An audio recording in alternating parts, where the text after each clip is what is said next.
Humor overreach, not a good joke para sa Duterte supporters ang jet ski holiday skit ni Vice Ganda. Viral ngayon ang kanilang concert segment kung saan pinasaringan niya ang pangako ng dating Pangulo na mag-jet ski papuntang West Philippine Sea. Narito ang agenda report ni Edith Isidro ng Abante. Right now from Manila to West Philippine Sea via jet ski. Get unlimited water bombing from Chinese vessels and free trip to The Hague by the ICC. Promo applies to DDS only. Umani ng samut-saring reaksyon ang bahagi ng pagtatanghal ng komedyanteng si Vice Ganda nang balikan ang sinabi ni dating Pangulong Rodrigo Duterte nung kampanya para sa 2016 presidential election. Matatanda ang sinabi ni PRRD noon na mag-jet ski siya para palisin ang umaangkin sa Panatag Shoal at iwagayway niya ang bandila ng Pilipinas doon. Matapos maluklok bilang Pangulo, sinabi niya sa kampanya joke lang ito.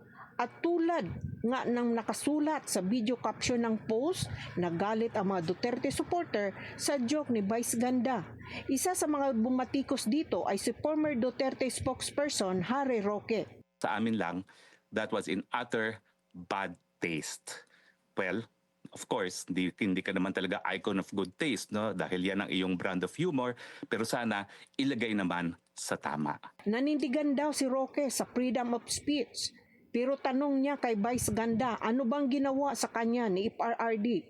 At noong Pangulo pa ito at na-interview niya ay hangang-hanga daw ang komedyante. Alam mo kasi tayo mga Pilipino, kapag isang tao ay nakadapa na, hindi na sinisipa, Vice Ganda.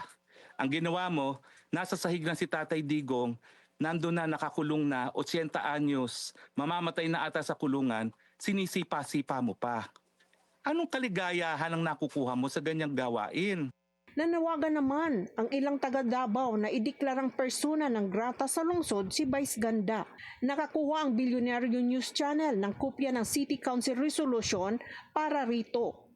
Pero sa pahayag ni Acting Vice Mayor Rigo Duterte, mahigit na mahalagang bagay na dapat asikasuhin ang konsiho tulad ng mga patakaran at programa na magpapahusay sa buhay ng mga Davaoenyo. Dagdag pa ni Rigo, hindi maabala ang Davao City ng murang insulto at hindi kasayasyang biro na ginawa lamang para sa clout. Sa post naman ni Samal City Mayor Limuel Toto Reyes, sinabi niyang, I like and love LGBT. But this person is not anymore. Tinawag pa niyang rude gay si Vice Ganda. Sa gitna ng isyu, nabawasan din ng 1 milyon ang social media followers ni Vice Ganda.